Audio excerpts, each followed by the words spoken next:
반갑습니다. 제가 참 존경하고 또 좋아하는 우리 고승희 목사님 섬기시는 아름다운 교회에 와서 이렇게 말씀을 나누게 된 것이 저에게 참 영광이고 참 감사한 마음이 너무나 큽니다.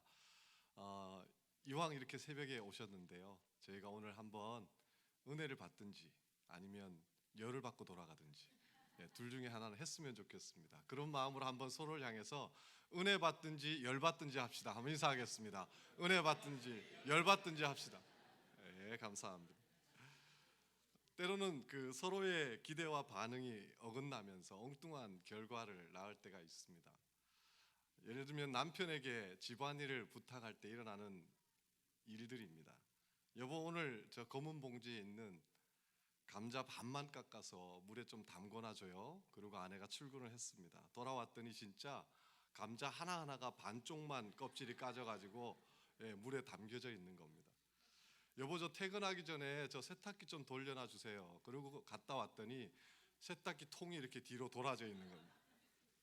서로의 잘해주고 싶고 또 서로에게 뭔가 좋은 것으로 반응하고 싶은데 상대가 뭘 원하는 건지, 그 사람에게 내가 뭘 해줘야 기뻐하는 건지 서로가 이렇게 엇갈릴 때 우리가 난감해지는 겁니다.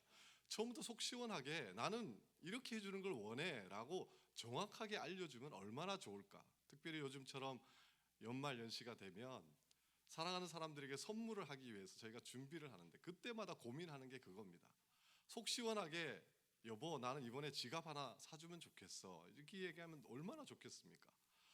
이번에 뭘 하면 좋을까? 그러면 대부분의 아내들은 그것도 몰라, 알아서 사와. 그래서 사오면 내가 원했던 게 이게 아니잖아.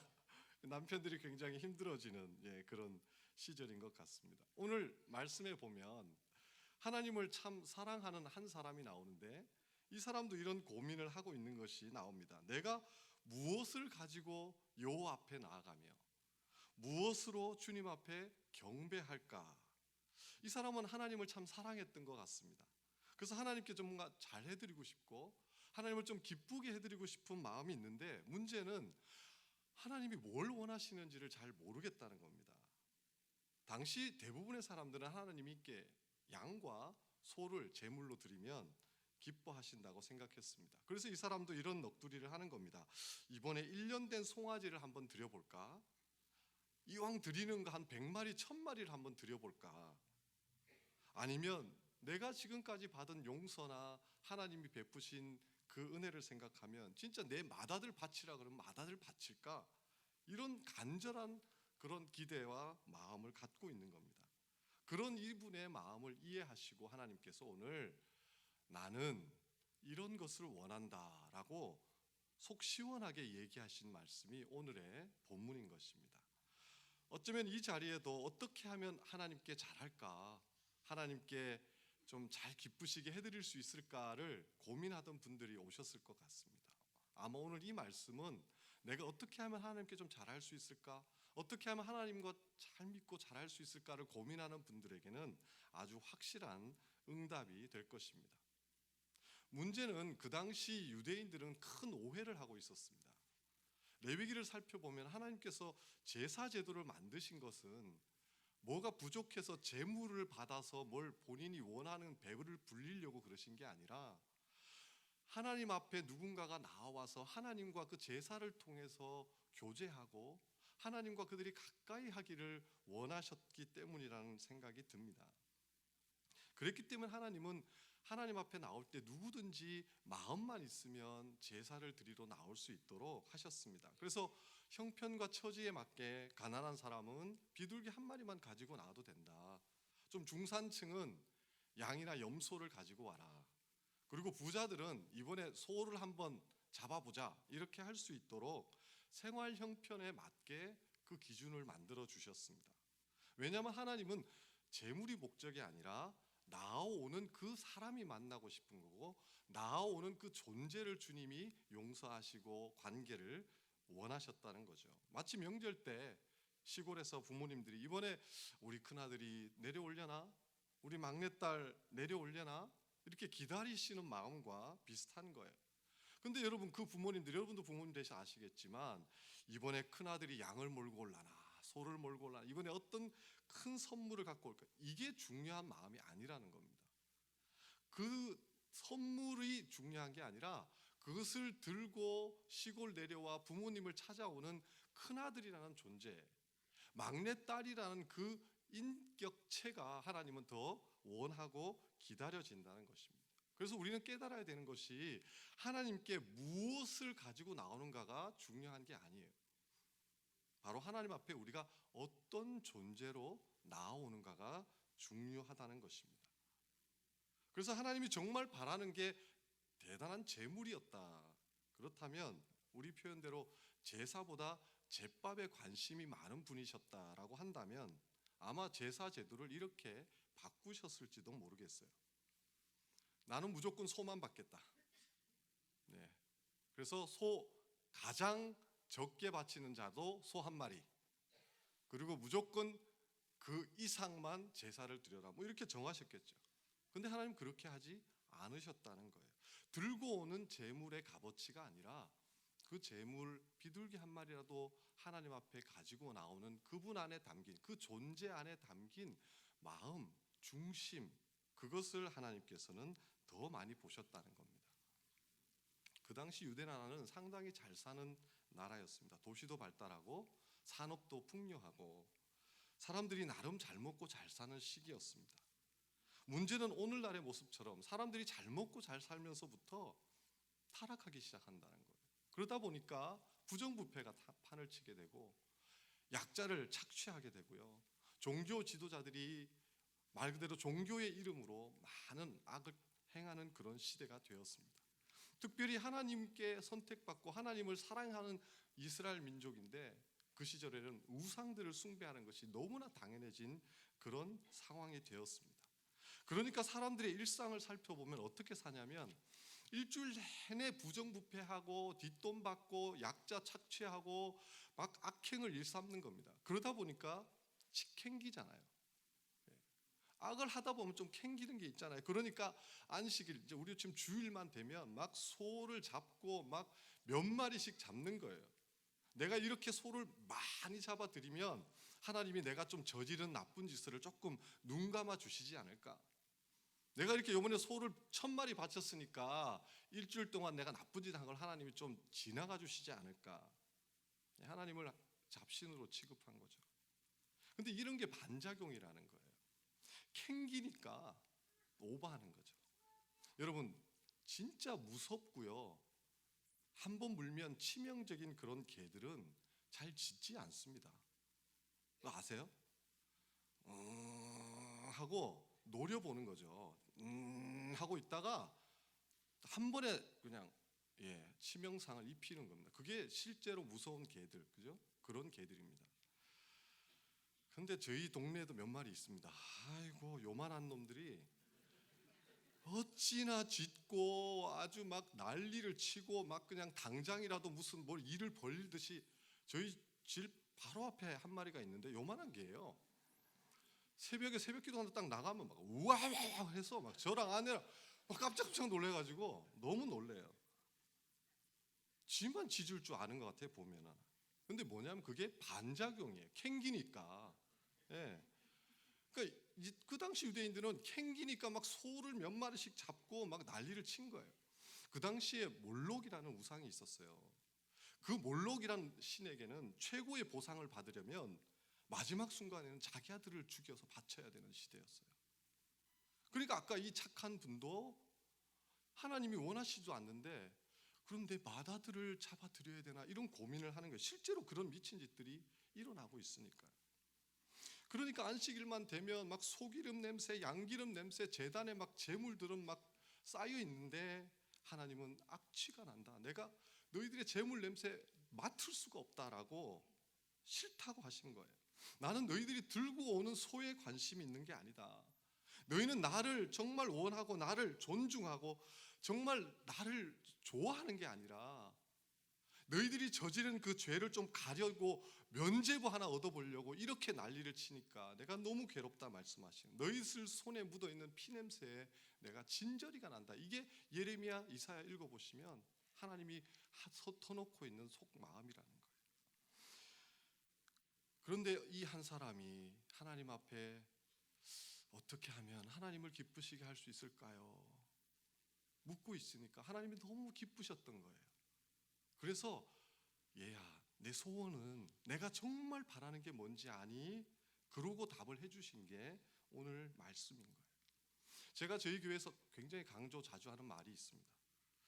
내가 예상하는 답이 응답이 안 올 때가 있어요. 그때는 하나님께 문제가 있는 게 아니라 지금 내가 하고 있는 질문에 문제가 있는 거예요. 답이 안 나온다는 것은 내 질문이 틀릴 수 있다는 거예요. 엉뚱한 질문을 하고 있기 때문에 내가 원하는 답이 안 나오는 거예요. 그때는 내 질문을 바꿔야 돼요. 지금 이 사람은 당시 대부분의 유대인들이 하던 식이 아니라 뭔가 질문을 바꿨어요. 무조건 하나님은 양을 좋아하셔, 하나님은 소를 좋아하셔, 고정관념에 빠진 게 아니라 질문을 바꾼 거예요. 하나님 뭘 좋아하십니까? 하나님 원하시는 게 뭡니까? 라고 물어본 거죠. 그래서 신앙이 좋다는 것은 저는 하나님께 좋은 질문을 하는 사람들이라고 생각을 합니다. 꼭 안 좋은 일 터지고 나면 그때서야 달려와서 무슨 뭐 철야를 하니 뭐 금식을 하니 그러면서 주여 어째 이런 일이 막 이러면서 막 하나님 앞에 매달리는데, 문제는 평소에 좋을 때, 평소에 아무 일 없을 때 오늘 이 사람처럼 하나님 앞에 나와서 주님 어떻게 하면 주님을 더 기쁘시게 할 수 있을까요? 이런 질문들을 많이 하는 사람들이 좋은 믿음의 사람인 줄로 믿습니다. 그래서 오늘 하나님은 나는 가지고 오는 재물이 대수가 아니라는 거예요. 나는 지금 무엇을 가지고 오는 게 아무 의미 없고 나오는 존재, 그 존재 인격체가 어떤 존재인지에 내 모든 관심이 있다라고 밝히고 있는 거예요. 그래서 저는 강조하지만 신앙은 행위의 문제임과 동시에 존재의 문제라는 것입니다. 새벽이니까 한 번만 따라해 주시면 좋겠습니다. 신앙은 행위의 문제이면서 존재의 문제다. 오늘은 존재를 강조하는 겁니다. 그런데 또 이렇게 존재를 강조하는 말씀을 전하기 전에 제가 미리 말씀드립니다. 그러면 오늘 존재가 중요하다, 무엇을 가지고 오는 것보다 내 존재가 중요하다 이러면 이런 분 꼭 계십니다. 이런 복음이 있나? 하나님이 원하시는 게 그냥 나구나, 존재니까 굳이 내가 무슨 양을 몰고 가? 굳이 내가 교회에 뭐 하려고 헌금을 해? 굳이 내가 뭐 하려고 11조를 해? 이런 분들이 꼭 계세요. 아름다운 교회는 한 명도 없을 줄 믿습니다. 왜냐하면 이걸 강조하는 거지 그걸 하지 말라는 뜻이 아니에요. 그래서 하나님은 나한테 올 때 비둘기 한 마리로 나는 족하다, 그렇게 말씀하신 거예요. 왜냐하면 인격 대 인격이 만날 때 그 만남에서 상대방을 내가 소중히 여기고 그 사람의 예의를 갖추고 내가 그 사람을 정말 좋아한다는 표현으로는 정말 아무것도 아니지만 비둘기 한 마리라도 들고 가는 것이 인격 대 인격이 만나는 가장 기본적인 존중과 예의라는 걸 가르쳐 주신 거예요. 그러니까 너무 오버해서 막 소천 마리 이럴 필요도 없습니다. 하나님께 나올 때. 그렇지만 또 싹 무시하고, 뭐 어차피 내 존재를 원하시는데 내가 뭐 빈손으로 나온다고 뭐라 그러겠냐, 이것도 아니라는 거죠. 우리가 기도를 열심히 합니다. 기도라는 행위가 되게 중요해요. 근데 우리가 기도를 열심히 해서 도대체 뭘 이루자는 건지를 알아야 되는 거예요. 기도는 열심히 하는데 내 존재는 하나님과 전혀 가까워지거나 친해지지 않는 거예요. 말씀은 많이 알고 배우고 남도 가르치고 심지어는 모르는 사람 무시도 하는데, 문제는 정작 그 말씀의 주인공인 하나님은 잘 몰라요. 별로 친하지가 않는 거예요. 그래서 예배할 때 딱 보면 알아요. 하나님을 대하는 모습이. 하나님과 정말 친한 분들은 내가 만난 하나님, 정말 내가 체험한 하나님, 정말 너무 가깝게 하나님을 예배한다는 거죠. 근데 대부분의 분들은 어떻게 하나님께 예배하는 줄 아세요? 예배에 나와서 거룩하시고 무소부재하시고 능력이 많으신 하나님, 풍문으로 많이 들었습니다. 제가 전에서 풍문으로 많이 들었는데 대단하신 분이라고 들었습니다. 대단하신 하나님, 오늘 저에게 복을 주시옵소서 이러고 있는 거예요. 풍문으로 들은 거예요. 그냥 대단하고 좋은 분인데 문제는 직접 내가 인격 대 인격으로 그분과 만나거나 친하지가 않는 거예요. 우리가 왜 기도를 열심히 하고 우리가 왜 말씀을 열심히 공부하냐면 하나님을 더 잘 알고 가까이 하고 하나님과 더 친밀해지기 위함인 줄로 믿습니다. 그걸 강조하기 위해서 예수님께서도 이런 얘기를 하셨어요. 그날에 많은 사람들이 나한테 와서 주여 주여 하며 주의 이름으로 귀신을 쫓아내고 주의 이름으로 병을 고치고 우리가 이걸 했습니다. 그랬더니 예수님이 뭐라 그러시냐면 내가 너희를 도무지 알지 못하니 내게서 떠나가라. 좀 우리 표현을 하면 많은 사람들이 앞에서 예수님 앞에서 예수님 저 아시죠? 제가 예수님의 이름으로 병을 고쳤지 않습니까?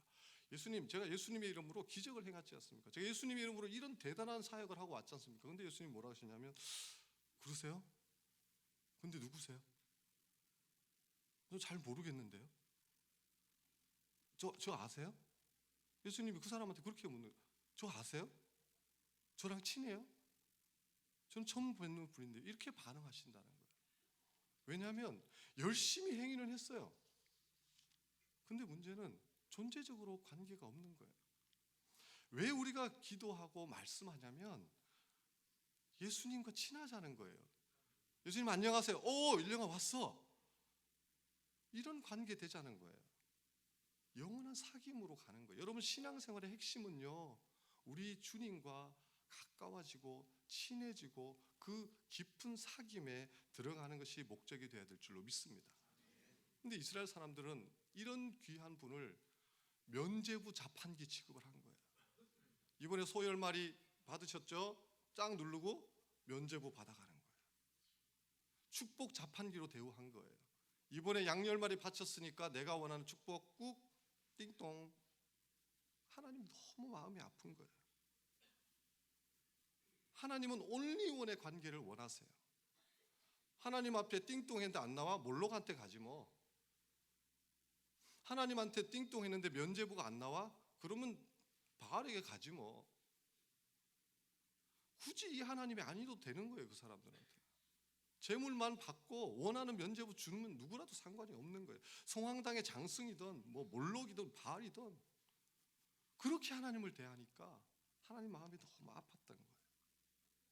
그걸 깨우치기 위해서 하나님은 오늘 이 한 사람의 너무나 마음에 드는 질문에 대해서 기다렸다는 듯이 내가 원하는 것은 이거야 라고 말씀해 주시는 거예요. 한번 오늘 미가서 6장 8절이 핵심인데요. 미가서 6장 8절을 우리 한번 다 같이 다시 한번 읽어보면 좋겠습니다. 미가서 6장 8절입니다. 시작. 사람아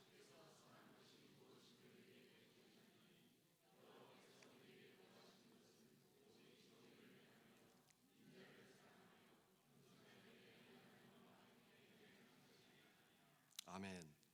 예, 개역 개정에는 정의라는 표현을 썼지만 제가 가진 개역 성경에는 공의라는 표현을 씁니다. 하나님이 우리에게 바라시는 소원 세 가지를 이 말씀에서 분명하게 가르쳐 주십니다. 어느 신학자는 이 구절을 구약의 황금률이라고 부릅니다. 하나님께 좀 잘하고 싶고 하나님의 정말 원하는 걸 내가 딱 맞춰서 해주고 싶은 사람한테는 너무나 정확하게 나온 귀한 말씀입니다. 첫 번째로는 공의를 행하라고 말씀하십니다. 한 번만 따라해 주시면 좋겠습니다. 공의를 행하라. 이게 오해를 가져오는 표현입니다. 우리는 공의를 행한다, 정의를 행한다 그러면 머리에 띠두르고 공의 무슨 사회의 정의, 부정부패 떠나 이런 거를 공의를 행한다라고 생각하는 그런 시대에 살았습니다. 근데 오늘 말씀은 그런 의미가 아닙니다. 이거는 무슨 사회를 개혁하고 무슨 사회의 정의를 이루자 이런 얘기가 아니라 이거는 나에 대한 이슈입니다. 특별히 태도에 대한 이슈입니다. 하나님의 은혜로 먼저 용서받고 먼저 복받은 자가 마땅히 해야 될 태도라는 겁니다. 미가서를 쭉 읽어보시면 하나님은 이 공의를 실천하지 않는 당시 사람들을 많이 야단치십니다. 2장에서는 힘없는 사람을 괴롭히는 사람의 얘기를 하시면서 막 꾸지람을 하시고요. 7장에 가보면 일꾼을 착취하는 주인에 대해서 막 혼내시고요. 공정하지 못한 판결을 내리는 재판관 지도자들을 하나님께서 심판하시겠다는 심한 말들을 하십니다. 하나님의 공의의 핵심이 뭘까? 이것은 아주 심플합니다. 악으로부터 약자를 보호하기 위한 것입니다. 여러분 꼭 알아두셔야 돼요. 하나님이 제일 싫어하시는 게 있습니다. 그것은 뭐냐면 약자를 괴롭히는 거예요. 구약과 신약을 통틀어서 가장 자주 나오는 하나님의 공의의 언급은 나그네와 고아와 과부를, 약자를 학대하거나 그들의 눈에 피눈물 나게 하지 말라라는 말씀입니다. 신명기 10장에 이렇게 나옵니다. 너희는 너희의 하나님 여호와는 크고 두려우신 하나님이시라. 사람을 외모로 보지 아니하시며 뇌물을 받지 아니하시고 고아와 과부를 위하여 신원하시며 나그네를 사랑하사 그에게 식물과 의복을 주시나니 너희는 나그네를 사랑하라. 전에 너희도 애굽 땅에서 나그네 되었음이니라라고 말씀하시는 거예요. 공의를 행한다는 것은 남을 개혁하라는 게 아닙니다. 내 스스로가 하나님 앞에서 가져야 될 페어하고 마땅한 태도를 취하라는 것입니다. 하나님이 생각하시는 공의를 분명히 밝히십니다. 자, 내가 죄인인 너를 무조건적으로 용서해 주었다. 그러니 너도 너의 지체를 용서하는 것이 공의다. 이렇게 말씀하시는 거죠. 내가 너를 정죄할 수 있는데 정죄하지 않았다. 그러니 너도 다른 사람을 정죄할 수 있는데도 안 해야 페어한 것이다. 내가 배고픈 너를 먹여 살려 주었다. 그러니 너도 배고픈 지체를 먹여 살리는 게 페어하다. 우리 아이들 제일 많이 하는 말 중에 하나가 그거잖아요. 아빠, not fair. This is not fair. 막 그런 얘기를 애들이 많이 하잖아요. 하나님의 은혜로 먼저 나그네고 약자고 고아였던 우리를 주님께서 그렇게 대해 주셨다면 우리도 그렇게 다른 사람을 대하는 것이 페어하다고 주님께서 말씀하시는 거예요. 그래서 이스라엘 백성들한테 너희가 나그네일 때, 약자일 때 내가 너희를 돌봐주고 먹여주고 봐주지 않았니? 그러니 너희도 이제는 번듯한 나라를 이루고 배부르게 살게 되었을 때 나그네, 고아, 과부들한테 잘해줘. 그게 내가 바라는 공의야. 이렇게 말씀을 하시는 거예요. 물론 우리는 하나님이 아니니까 하나님이 내 배고플 때 10번 도와주셨으면 나도 살다가 어렵고 배고픈 사람 한 번은 도와주는 게 마땅하지 않겠냐 이 말씀이고요. 하나님께 우리가 100번 용서받았으면 한 번은 우리가 그래도 용서할 줄 아는 게 마땅하지 않냐는 거예요. 그렇게 안 살면 그건 공의가 아니라는 거예요. 그래서 이 공의를 행하라는 것은 다른 사람보다 나한테 대상인 거예요. 예수님도 그러셨잖아요. 1만 달란트 탕감 맞고 신나가지고 집에 가던 사람이 200데나리온 빚진 친구를 만나 멱살을 잡고 너 오늘 빚 안 갚으면 내가 감옥에 쳐넣겠다. 그랬더니 임금이 그 소식을 듣고 뭐라 그랬습니까? Not fair. 저 악한 자를 잡아다가 탕감한 걸 취소하고 감옥에 갚을 때까지 가둬라 말씀하시는 거예요. 하나님이 우리에게 잘해 주셨어요. 그러면 나도 올챙이 시절 기억해서 나도 지금의 올챙이들한테 잘해 주라는 거예요. 많이도 아니고 100번에 한 번 정도는 잘해 주라는 거예요. 근데 문제는 우리는 저처럼 목사가 되고 중직이 되고 좀 믿음 좀 했다 그러면 저 개구리 좀 됐다. 혀 좀 내밀 줄 안다. 팔이 좀 잡아먹을 줄 안다 이러면 올챙이들을 그렇게 무시하는 거예요. 내가 올챙이였던 시절을 잊어버려요. 페어하지 않게 하는 거예요. 나는 하나님이 그렇게 대해주셔서 너무 좋다 그래놓고는 정작 나는 안 그러는 거예요. 저도 그러다가 하나님 앞에 한번 직접 한번 혼난 적이 있습니다. 일령아, 네가 지금 저 약자한테 하고 있는 그대로 내가 너한테 한번 해줄까? 하나님 그렇게 가슴을 치고 말씀하시더라고요. 온몸에 소름이 돋고요. 나 죽을 것 같더라고요. 일령아, 네가 지금 저 사람한테 네가 하는 그대로 내가 오늘 해줄까? 너무 무섭더라고요. 그게 공의예요, 여러분.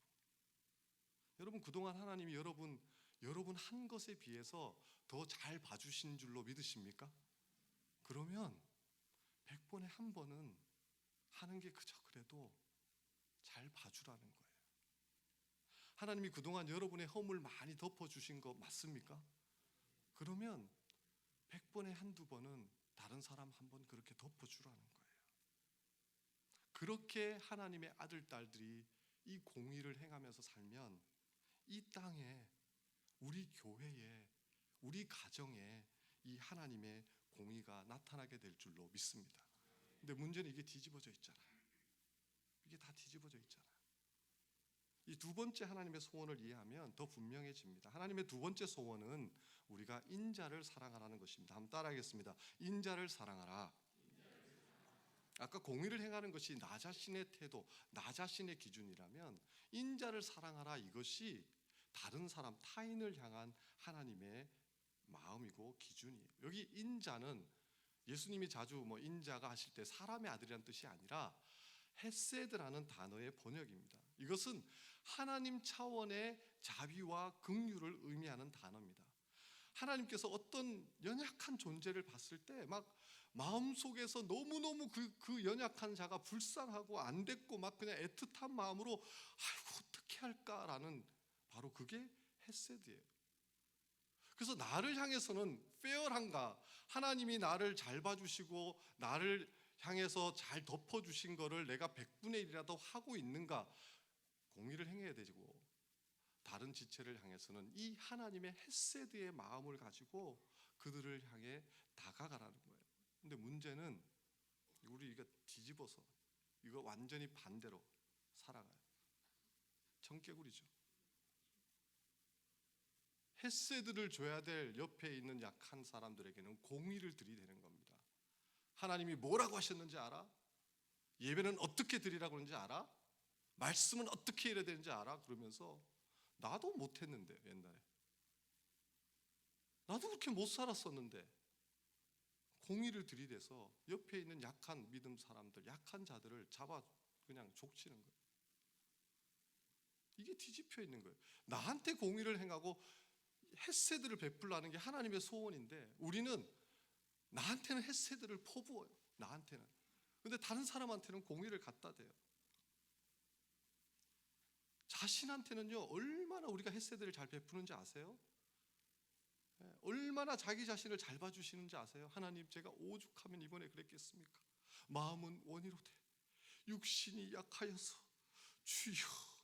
여러분, 그거는 예수님이 우리를 보고 불쌍할 때 아이고 마음이 원인데 육신이 약했구나 이렇게 말씀, 예수님이 써먹어야 되는 말인데 우리 스스로 머리에 손을 얹고 마음은 원이로되 육신이 약하니 내가 나를 용서할지어다, 할렐루야, 용서받았네, 그러고 있더라고요.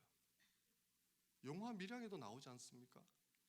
살인을 저질러 놓고 그 약한 아이를 비참하게 죽여놓고 자기가 자기 머리에 셀프 한수, 아, 내가 나를 용서하노니 평안히 집으로 돌아갈지어다. 하나님 뭐라 그랬어요? 내가 널 언제 용서했는데? 하나님 속이 터지는, 내가 언제 널 용서했는데? 제가 제 자신만 봐도 신앙 경력이 늘수록 바로 이 신앙의 삶의 합리화만 느는 것 같아요. 예. 어찌나 자기를 잘 안수하고 용서하고 헤세드를 잘 베푸는지, 예. 어찌나 다른 사람을 공격하고 정죄하고 공의를 외치는지. 오늘날 하나님의 아들, 딸들이 오늘 이 말씀대로 바꾸어서 공의는 나를 향해 행하고 헤세드의 사랑을 옆에 있는 약한 사람들에게 행하기만 했더라도 오늘 우리가 사는 이 세상이, 우리가 다니고 있는 많은 교회들이 이렇게 되지 않은 거예요. 이렇게 되진 않았을 거라는 거예요. 우리는 공의, 그러면 이렇게 생각합니다. 빵이 3개가 있어요. 그리고 여기 3사람이 있어요. 그러면 빵 3개, 3사람, 하나, 하나, 하나. 그게 공의라고 생각해요. 그렇죠? 페어하잖아요. 그렇죠? 빵 3개, 3사람 1명씩 나와 하나씩. 그건 우리가 생각하는 공이에요. 근데 하나님 아버지는 그렇게 하지 않으세요. 빵 3개를 제일 믿음직하고 제일 주님의 마음을, 이 아버지 마음을 잘 알 것 같은 아들, 뭐 대부분 큰 아들한테 줘요. 그러면서 야, 내가 너 믿고 이거 3개 주니까 네 동생들하고 잘 나눠 먹어. 그리고 사이좋게 잘 집 지키고 있어. 그렇게 말씀하세요. 제가 장남이라서 자주 그런 경험을 했어요. 근데 문제는 그 믿었던 빵 3개를 준 자식이 혼자 다 먹어버렸어요. 문제는 이거는 그냥 먹는 게 아니라 처먹는 거죠. 동생들이 굶어 죽던 말든 3개 다 처먹고 뭐라 그러냐면 나는 복 받은 사람이라는 거예요. 여러분, 이게 오늘날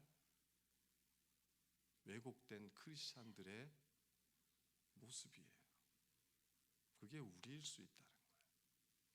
그러면서 공의를 외쳐요. 공의.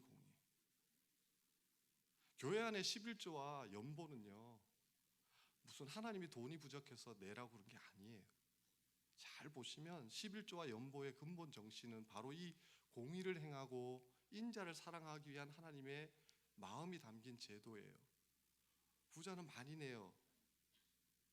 가난한 사람은 많이 낼 수 없어요. 그러면 그 많이 낸 걸 모아다가 위에 많은 것을 가져다가 밑에 가난한 자에게 나누는, 환원시키는 그런 기능을 하는 제도예요. 하나님이 11조 가져다 드시는 게 아니에요. 근데 축복을 주면, 빵 3개 주면 그거 다 먹고 하도 11조 안 하니까 오죽하면 하나님이 말라기에서 11조 하면 내가 복을 퍼부어 주마라고 그렇게라도 하면서까지 하게 하실까? 그것은 무슨 하나님이 필요한 게 아니라 하나님의 마음이 가 있는, 소원이 가 있는 그 사람들에게 이 빵이 가야 되는데, 근데 이 부자들은 나는 이번에 안식일에 소 10마리 바쳤다? 자랑이나 하는 거예요. 그 소를 바치라는 게 아니잖아요. 공의를 행하고 인자를 사랑해. 자기가 빵 3개 받았으면 하나는 나눠줘야 되는 거예요. 여러분, 수용소에 모인 사람들은 그게 공의예요. 100명을 수용하면 한 줄로 세워가지고 빵 100개를 하나 이렇게 나눠주는 게 공의예요. 근데 그거는 수용소예요.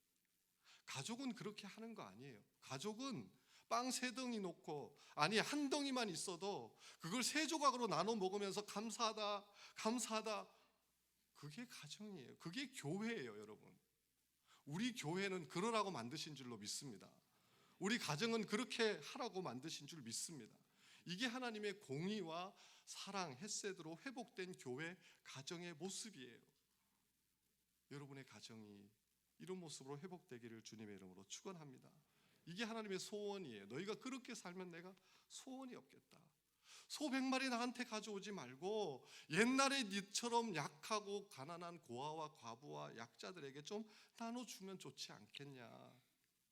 잘 못하고 잘 못 믿고 율법 못 지키는 그 불쌍한 사람들 정죄하고 내치지 말고 조금만 더 잘 봐주면 안 되겠니? 그게 내 소원이고 그게 나한테, 하나님한테 잘 하는 거다라고 말씀하시는 거예요. 여러분, 그래서 이거는 평생 잊지 마세요. 나에게는 공의를 행하는 거고요, 타인에게는 헤세드를 행하는 거예요. 한 번만 따라하겠습니다. 나에게는 공의를, 타인에게는 헤세드를 이렇게 사시기를 주님의 이름으로 축원합니다. 이것만 기억하셔도 2가지 소원은 기억이 되는 거예요. 근데 한 가지 소원이 더 있어요. 하나님의 마지막 소원은 하나님과 겸손하게 동행하는 것이에요. 앞에 2가지는, 하나님의 소원 2가지는 수평적인 관계의 기준이에요. 우리가 다른 사람들과 어떻게 살아야 될 것인가를 가르쳐 주신 거고, 마지막 3번째 소원은 수직적인 관계예요. 하나님과의 똑바른 관계를 말씀하시는 거예요. 하나님 보실 때 정말 잘 믿는 게 뭘까? 하나님 보실 때 정말 잘 사는 게 뭘까? 그것은 그냥 심플해요. 겸손히 하나님과 동행하는 거라는 거예요. 한번 따라하겠습니다. 겸손히 하나님과 동행하는 삶. 여러분, 성경의 인물 중에 하나님과 동행했다 그럼 구약에 누가 떠오르세요? 에녹이잖아요. 그렇죠? 에녹이 365년을 살았어요. 참 긴 세월 아닌가요? 그 긴 세월 동안 과연 행복하고 좋은 일만 있었을까요? 위험한 순간도 있었을 거고, 소갈이를 하는 순간도 있었을 거고, 또 배고픈 시기도 있었을 거예요. 극심한 고통을 겪었던, 몸이 아픈 시기도 있었을 거예요. 그런데 그 365년을 총정리하면서 하나님은 에녹이 나와 함께 동행했다. 조금 더 구체적인 표현으로 에녹은 나와 함께 걸었다라고 말씀하고 계신 거예요. 여러분, 에녹이 어떻게 됐죠? 끝에 하나님이 에녹을 데려가셨어요. 여러분, 이런 장면을 이해하시면 돼요. 하나님과 너무 친한 한 사람이 하나님과 산책하면서 걸어 다니고 있었어요. 그런데 어느덧 너무 하나님과 딱 붙어서 하나님 가는 대로만 그냥 따라가다 보니까 나도 모르게 온 데가 하나님 집이에요. 그게 에녹이 천국 간 거예요. 에녹은 천국 가려고 산 게 아니에요. 그냥 하나님 곁에 붙어서 하나님 따라 걷다 보니까 하나님이 하나님 집에 들어가실 때 그냥 자기도 천국 들어간 거예요. 너무 친하니까, 너무 가까이 있으니까 그냥 하나님 집에까지 같이 간 거예요. 누가복음 10장에 보면 마르다와 마리아의 이야기가 나와요. 제자들과 예수님이 집을 방문했어요. 여러분, 마르다는 진짜 맏며느리 감이에요. 그냥 예수님 오셨다, 열심히 청소하고 열심히 요리하고 막 바빠요. 근데 마리아는 부엌 근처는 쳐다보지도 않고 예수님 문 들어오실 때부터 옆에 딱 붙어가지고 졸졸졸졸 따라다니고, 졸졸졸졸. 성경에는 안 써있지만 예수님 화장실 가실 때도 막 졸졸졸 따라가려고 그랬지 않을까. 그리고 예수님 앉으시면 그 옆에 앉아가지고 이러고 보는 거예요, 예수님을. 마르다가 속이 터지는 거예요. 아니, 지금 나는 요리하고 지금 대접하려고 정신이 없는데 쟤는 지금 뭐 하는 거야? 예수님한테, 예수님 마리아 좀 일 좀 하라 그러세요. 그래서 예수님 뭐라 그러신지 아세요? 그러나 몇 가지만 하든지 혹 한 가지만이라도 족한데 마리아는 이 좋은 편을 택하였으니 빼앗기지 아니하리라. 이게 무슨 뜻일까요? 신앙은 행위의 문제가 중요해요. 마르다처럼 섬기는 것 있어야 된다는 거예요. 그거 괜찮은 거예요. 나쁜 거 아니에요. 그런데 더 좋은 게 있어요. 예수님 보실 때 더 좋은 게 있어요. 그게 바로 마르다의 섬김도 좋은데 마리아의 사귐도 더 좋다는 거예요. 마리아가 마르다처럼 섬기는 거 부족했지만 예수님과의 사귐만큼은 예수님 이렇게 예수님과 딱 붙어 있으니까 나중에 뭘 하게 되냐면, 당시 이스라엘 여인들이 결혼하기 위해서 평생 아끼고 아껴서 모으는 결혼 지참금으로 써야 되는 향유 옥합을, 자기가 가진 전부를 예수님을 위해서 깨트려서 부을 수가 있는 거예요. 그게 사귐의 절정인 거예요. 정말 예수님과 붙어 다니고 예수님과 정말 사귀면, 너무 좋으면 향유옥합 깨서 부어드려도 아깝지가 않은 거예요. 우리는 아까 말씀드렸죠. 하나님께 예배할 때 하나님이시여 풍문으로 많이 들었습니다, 거룩하시고, 이게 아니라고 말씀드렸잖아요. 하나님과 동행한다 그러면 대부분의 성도님들이 이렇게 이해해요. 조선시대 왕들이 저 앞에 가고요, 뒤에 내시들이 이렇게 쫓아다녀요. 왕이 절로 가면 또 일로 쫓아. 그걸 하나님과 동행하는 거라고 생각해요. 아니에요. 지금 하나님과 동행하라는 것은 친구가 되라는 거예요. 찬양 중에 주님 사랑해요, 온 마음과 정성 다해 하나님의 신실한 뭐죠? 친구 되기 원하며. 그랬더니 어느 노목사님이 막 화를 뭐같이 내시면서, 하나님이 네 친구야? 어디 요즘 젊은 것들이 이런 걸 부르고 있어, 막 노발대발을 하시는데요. 그 어르신 세대에서는 맞는 얘기예요. 그러나 그 찬양을 하나님과 친구 되기 원합니다 안에 담긴 존재의 이 사귐의 가치가 있는 거예요. 여러분, 섬김도 중요하지만 사귐이 더 좋은 것인 것을 믿으시기를 주님의 이름으로 축원합니다. 여러분, 친구 친밀도에 따라서도 차이가 있잖아요. 어떤 친구는 만나서 뭐라도 말을 해야 돼요. 같이 커피 한 잔해서 만나면 뭐라도 말을 해야 이 분위기가 어색하지 않은 사이가 있어요. 그래서 뭐 괜히 막 이 얘기 저 얘기 해가면서 말을 이어가야 되는 사이가 있어요. 덜 친한 사람이죠. 근데 어떤 친구는 커피 한잔 하자 그러고 만나가지고 그냥 서로 쳐다보고 가만히 있어도 하나도 안 불편한 친구들이 있어요. 뭐 굳이 말을 해야 되나 우리가? 그냥 쳐다보면서 좋은 거예요. 그냥 그 존재가 좋은 거예요. 네. 하나님과 그런 관계가 되라는 거예요. 하나님 만나러 와가지고 자 하나님 지금부터 찬양 드리겠습니다. 할렐루야 할렐루야. 딱 끝나자마자 지금부터 암송을 하겠습니다. 할렐루야. 만나서 집에 갈 때까지 뭔가를 해야 되는 거예요. 하나님 만나면. 그건 덜 친하신 분들이에요. 여러분 그거 아세요? 하나님과 정말 친하면요 그냥 마리아처럼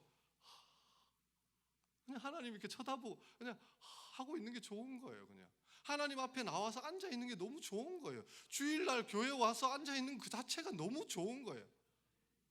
굳이 목사님이 그날 나한테 나를 깨우치는 은혜의 말씀 오늘 안전하기만 해봐라, 내가 오늘 설교 은혜 안 되기만 해봐라 막 이러고 계시는 분들은 아직 덜 친하신 거예요. 그냥 하나님 앞에 나오면 아버지 그리고 너무 좋은 거예요. 여러분 가정이 그런 사귐이 있어야 될 줄로 믿습니다. 가족들이 밥 먹으러 모였는데 요즘은 기가 막히더라고요. 예, 4인 가족이 모여서 밥 먹는데 다 셀폰 쳐다보고 밥 먹어요. 심지어는 한 방에 엄마가 아이한테 밥 먹어라 그러는데 카톡 보내요. 얘야 밥 먹어라. 와, 가슴 아픈 거예요. 여러분 사귐이 더 좋은 거예요. 가정에서 그 사귐을 경험한 사람들이요 나중에 하나님과의 사귐도 편하게 가는 거예요. 여러분. 겸손히 동행하라 이 말씀은 좀 나하고 가까운 친구가 되고 좀 딱 붙어서 좀 지내면 좋겠다는 거예요. 좀 고만 나대라는 거예요. 좀 촐싹거리지 말라는 거예요. 좀 잘해 주시는 것 같으면 뭐 방방 뜨면서 나는 하나님이 좋아요 막 옆에서 무슨 입안에 혀처럼 그러다가 좀 어려운 일 있으면 또 삐져가지고 내가 다시는 하나님 찾나 봐요 안 가요 막 사라져서 없어요. 그러지 말고 제발 그냥 묵묵히 나대지 말고 조용히 붙어 있으라는 거예요. 쉽게 설명한다면 명절날 이런 일들이 많이 벌어져요. 저도 많이 봤어요. 대가족에 살았기 때문에 삼촌들 중에도 그렇고 명절이 되면 바리바리 막 선물 보따리 들고 나와가지고요 뭐 세상에 뭐 돈은 자기가 다 벌고 성공은 자기가 다 한 것처럼 막 부모님 앞에 와가지고 다른 형제들 신경도 안 쓰고 막 부모님한테 뭐 이거 보시라고 저거 보시고 뭐 이거 사왔다 저거 사왔다 한 다음에 그 다음날 사라져요. 알고 보면 뭐 골프 여행 갔다 그러고 알고 보면 해외여행 갔다 그러고 사라져요. 그리고 1년 내내 또 전화 한 통도 없어요. 그러다 또 명절이 되면 또 그 다음 해에 막 선물을 바리바리 들고 와가지고 아버지 어머니 뭐 이러면서 호들갑을 떨어요. 자 그런 자식이 효자입니까? 아니면 같이 시골에서 부모님 봉양하면서 수발 들면서 그냥 곁에서 아버님 어머님 얘기 들어드리고 필요할 때 주물러 드리고 그냥 묵묵히 곁에서 동행하는 아들이 효자입니까? 전자입니까? 후자입니까? 후자잖아요. 하나님과 겸손히 동행하는 걸 하나님이 원하신다는 것은 바로 이거예요. 당시 이스라엘 사람들이 그러고 살았던 거예요. 주중에는 뭐 하나님이 어디 있어요? 그냥 자기 부정부패 막 착취하고 신나게 죄짓고 나서는 명절날만 6월절만 되면 또 막 소 막 잡고 막 호들갑을 떠는 건데 6월절 딱 끝나면 그 다음 해 6월절까지 또 다 잊고 사는 거예요. 심지어는 명절날 소 몇 마리 잡은 다음에 하나님 됐죠? 예, 됐죠? 예, 요거 먹고 떨어지세요. 됐죠? 예. 자, 내년 6월절까지 예, 됐죠? 이제 요거 다 드시고 계세요. 그렇게 하나님을 대하니까 하나님 아버지 마음이 얼마나 아팠을까. 하나님이 내 소원은 이거다. 내가 천천의 수양과 만만의 제사를 원하는 게 아니고 그냥 공의를 행해라. 인자를 사랑해라. 그리고 제발 나대지 말고 겸손히 내 곁에서 가깝게 있으면 좋겠다라고 말씀하시는 줄로 믿습니다. 저희 부모님들한테 이번에 구정되고 또 설날에 전화해서 아버님 이번에 좀 뭐 좀 해드릴까요? 뭐 해드릴까요? 옛날 광고처럼 아버지 방에 보일러 놔드릴까요? 뭐 이렇게 얘기하면 부모님 돼보셔서 아시잖아요. 자식들이 그렇게 물을 때 부모님 마음이 뭐네요. 아, 요번에 한몫, 야, 우리 아들이 해준다 그럴 때 요번에 한번 한몫 잡자. 부모님들이 그런 마음이에요. 아니잖아요. 그냥 너희가 잘 사는 모습 보여줘. 행복하게 사는 모습 보여줘.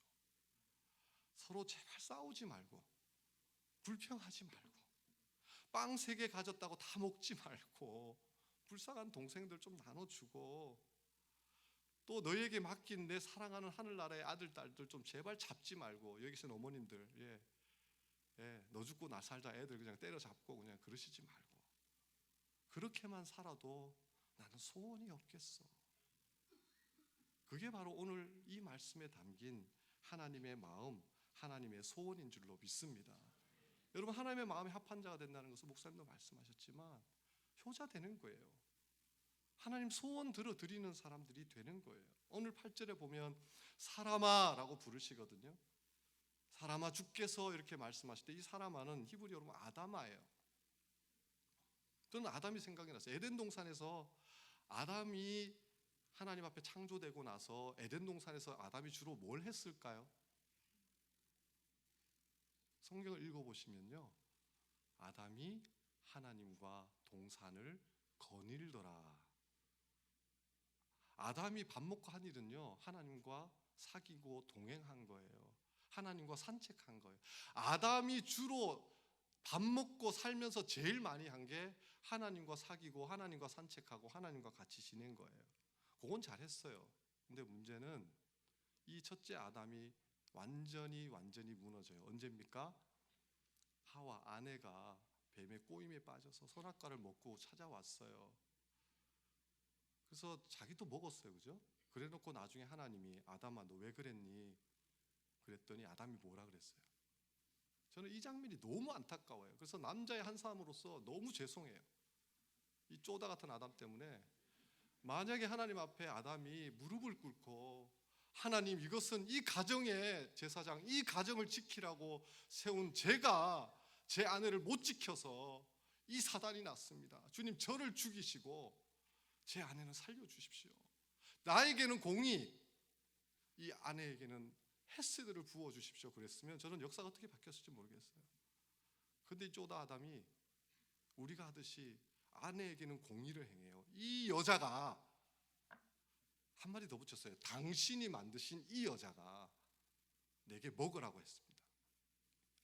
하와를 공의로 쪼개버린 거예요. 자기한테는 헤세드를 막 퍼부은 거예요. 나는 이 여자가, 그리고 당신이 만든 여자가 먹으라고 해서 완전히 반대로 했어요. 그래서 첫째 아담은 실패했어요. 그 결과로 우리가 이렇게 고통을 당한 거예요. 하나님이 둘째 아담을 보내셨습니다. 누구죠? 예수 그리스도. 예수님의 삶을 한번 보세요. 예수님은 이 땅에 오실 때부터 돌아가시고 부활 승천하실 때까지 하나님과 단 한 번도 떨어지지 않고 겸손히 동행하신 분인 줄로 믿습니다. 공의를 누구에게 행하셨습니까?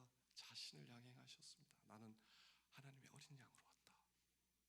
내가 죽을 거야. 너희들이 희생 제물로 죽을 거야. 아니 예수님은 무슨 죄가 있어요? 자기한테 행할 공의가 뭐가 있어요? 근데 내가 죽을게. 그리고 수많은 죄인들과 자기를 향해 손가락질하고 침뱉는 자들을 향해서 한없는 헤세드를 베푸시는 거예요. 주여 저들은 저들이 하는 짓을 알지 못합니다. 주님의 소원대로 사신 거예요. 두 번째 아담은 정말 공의를 자신에게 행하고 인자를 다른 사람에게 행하고 하나님과 딱 붙어서 끝까지 동행한 거예요. 그래서 그 둘째 아담 예수님을 통해 하나님의 소원이 이루어지고 이는 내 사랑하는 자요 내 기뻐하는 아들이라는 소리를 듣고 그분을 통해 우리가 다시 이 소원을 통해 하나님의 구원의 천국의 길로 가는 길이 열려지게 된 줄로 믿습니다. 우리도 그렇게 돼야 된다는 거예요. 여러분, 하나님의 소원을 오늘날 우리 표현으로 한다면 예수님처럼 살라는 거예요. 그냥 공의를 행하고 인자를 사랑하고 동행한다. 복잡하신 것 같으세요? 그냥 예수님처럼 살라는 거예요. 예수님 닮으라는 거예요. 첫째 아담처럼 쪼다대지 말고, 가정에서 남편은 아내를 쪼개고 아내는 남편을 쪼개고, 아니요, 가정에서 가장 많은 헤세드가 부어져야 될 줄로 믿습니다. 여러분, 우리가 사회 약자들을 바라볼 때요, 어떤 잘못된 버릇을 가진 사람에 대해서는 아이나 또 주변에 있는 사람이 있으면 그걸 고치라고 얘기합니다. 그래서 그걸 위해서 때로는 푸시도 하고 얼르기도 하고 이렇게 요구를 하죠. 그런데 여러분, 장애인이에요. 다리 장애를 가져서 휠체어 타고 있는 사람한테 사람 똑바로 걸어야지, 사람이 두 다리로 걷는 게 하나님 뜻이에요. 사람이 두 다리로 걸어 다녀야 된다니까. 그러면서 그 장애를 가진 사람을 계속 푸시하거나 계속 구박하면 어떤 일이 벌어질까요? 그건 말이 안 되는 거잖아요. 여러분, 가정에서 여러분이 남편을 보고 가정에서 아내를 보실 때요, 그냥 잘못된 버릇을 가진 사람으로 보면 자꾸 우리는 공의로 그 사람을 쪼개게 돼요. 근데 여러분, 그 사람을 장애를 가진 사람으로 보시면, 내 남편이 장애인이라고 생각을 하시면, 내 아내가 장애인이라고 생각하시면 쪼개지 않게 된단 말이에요. 본인을 생각해 보세요. 본인이 바뀌셨어요? 아내의 잔소리 듣고 바뀌셨어요? 남편의 잔소리 듣고 바뀌셨어요? 예, 쉽게 바꿀 수 있는 게 버릇이에요. 그러나 장애는 쉽게 바꿀 수가 없어요. 대부분 우리가 갖고 있는 문제는 장애 수준이에요. 그래서 헤세드가 필요한 거예요. 우리는 서로 공의가 필요한 게 아니에요. 여러분, 가정에서 그런 헤세드가 넘쳐나시기를 주님의 이름으로 축원합니다. 그러면 우리가 가정이 변하고 하나님 앞에 관계가 달라지고 정말 하나님의 마음에 합한 자가 되는 거예요. 시편 23편 굉장히 좋아하는 말씀인데, 이렇게 경상도 버전, 뭐 전라도 버전, 이런 여러 가지 버전들이 있더라고요. 저는 경상도 사람이라 이 경상도 버전을 되게 좋아합니다. 왜냐하면 그냥 평범한 서울말로 된 표현보다 저의 이 몸에 착착 감기는, 어릴 때 많이 듣던 이렇게 막 확 다가오는 표현들이 있거든요. 다 할 필요는 없지만 맨 끝에 구절, 내가 여호와의 집에 영원히 거하리로다, 이걸 경상도 버전으로 하면 이렇게 됩니다. 내사 마 우쨌든지 그 옆에 딱 붙어가 아마 때리치기도 안 떠날란다. 방금 본토 발음을 들으셨습니다. 내사 마 딱 붙어가 때리치기도 안 떠날란다. 저는 이 부분이 너무 좋아요. 겸손히 하나님과 동행한다. 이건 좀 너무 좀 거룩하잖아요, 표현이. 저한테는 이렇게 들려요. 때리치기도 난 안 떠날란다. 여러분, 앞으로 하나님 곁에 딱 붙어서 사귀면서 때리치기도 안 떠나는 분들 되시기를 주님의 이름으로 축원합니다. 그게 하나님 뜻이에요. 근데 문제는 이런 소원을 하나님이 다 가르쳐 주셨는데도 청개구리짓하고 자기 올챙이 시절 모르고 여전히 다른 사람 공의로 쪼개고 자기한테는 막 셀프 막 헤세드 퍼붓고 막 나대는 사람들이, 그 철부지들이 너무 많아요. 철부지 아들 딸들이 너무 많아요. 지금 철부지 누구지라고 생각하는 그분이에요. 우리 목장에 그분 철부지, 당신이면 당신, 저고. 나에게는 공의를, 그리고 타인에게, 특별히 연약한 장애를 가졌다고 생각한 연약한 자들에게는 헤세드를, 그리고 무엇보다도 앞으로 남은 평생 하나님 곁에 딱 붙어서 에녹처럼 예수님처럼 무슨 일 있어도 나는 하나님 곁에 딱 붙을 거라고 결단하시는 저와 여러분 되시기를 주님의 이름으로 축원합니다. 같이 한번